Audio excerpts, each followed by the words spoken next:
அனைவருக்கும் வணக்கம். விசிக தலைவர் திருமாவளவன் அவர்கள் ஒரு விஷயத்தை சொல்றாரு. என்ன முதலமைச்சராக இருக்க சொன்னாங்க அப்படின்னு சொன்னார். அவரால் முதலமைச்சராக ஆக முடியுமா அப்படின்னா, அவங்க கட்சி ஜெயிச்சிருக்குது 2 சீட்டு. நம்ம அதை பற்றி குறையா சொல்லலை. ஆனால் ஜெயிச்சிருக்குது 2 சீட்டு. 2 சீட்டை வச்சு ஆட்சியை பிடிக்க முடியுமான்னா முடியாது.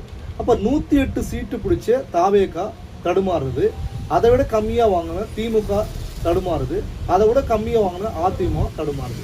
இவங்க 3 பேரால முடியாது. 2 சீட்டு வாங்கின விசிக அவரால் முடியுமா?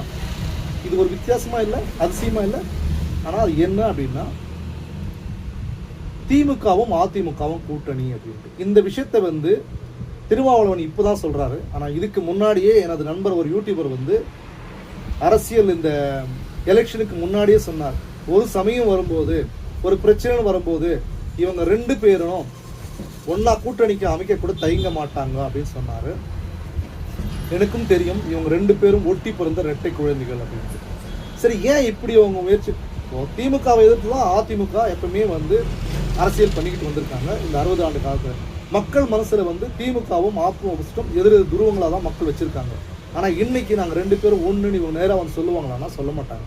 அதனால தான் அந்த 3ஆவதா ஒரு ஆள் விசிகாவை முன்னிறுத்தி பின்னாடி இருந்து இவங்க ஆட்சி பண்ணுவாங்க. ஆனால் மக்களுக்கு தெரியாது. அந்த பூனை கண்ணை முடிக்கிட்டு பாலை குடிச்சா பூலோகம் இருண்டுதுன்னு சொல்லுவாங்க இல்லையா? அந்த மாதிரி நம்ம பொதுமக்கள் கண்ணில்லாத குருடர்களாம். இவங்க செய்யறதெல்லாம் பார்த்துக்கிட்டு சும்மாவே இருப்போம். திரைமறைவில் இருந்து காய் நகர்த்துக்கிறாங்க. இது நமக்கு தெரியாதுன்னு அவங்க நினைக்கிறாங்க. ஆனால் மக்கள் நீங்கள் இன்னும் விழிப்புணர்வோடு இருக்கணும், தெரிஞ்சுக்கணும். இப்படிப்பட்ட கீழ்த்தரமான அரசியல் என்ன கீழ்த்தரம்? இது அரசியல் தானே, இதில் மேல்தரம் தானே. கீழ்த்தரம் என்ன? கீழ்த்தரம் ஒன்றுமே இல்லை. ஆனால் மக்களை ஏமாத்தணும்னு நினைக்கிறது தான் கீழ்த்தனம். மக்களை முட்டாளா நினைக்கிறது தான் கீழ்த்தனம். மக்கள் முட்டாள்கள் அல்ல, மக்கள் தெளிவாக தான் இருக்கிறாங்க. இந்த அரசியல்வாதிகள் தன் சித்தாந்தம், கொள்கை எல்லாத்தையும் விட்டுட்டு பணத்துக்காகவும் அரசியலுக்காகவும் எந்த கீழ்மட்டத்துக்கு வேணா போக நினைப்பாங்க. ஆனால் மக்கள் நீங்கள் தான் விழிப்போடு இருக்கணும். ஆனால் நீங்கள் விழிச்சிடுத்தீங்க, இனிமேல் உறங்காமல் இருக்கணும்.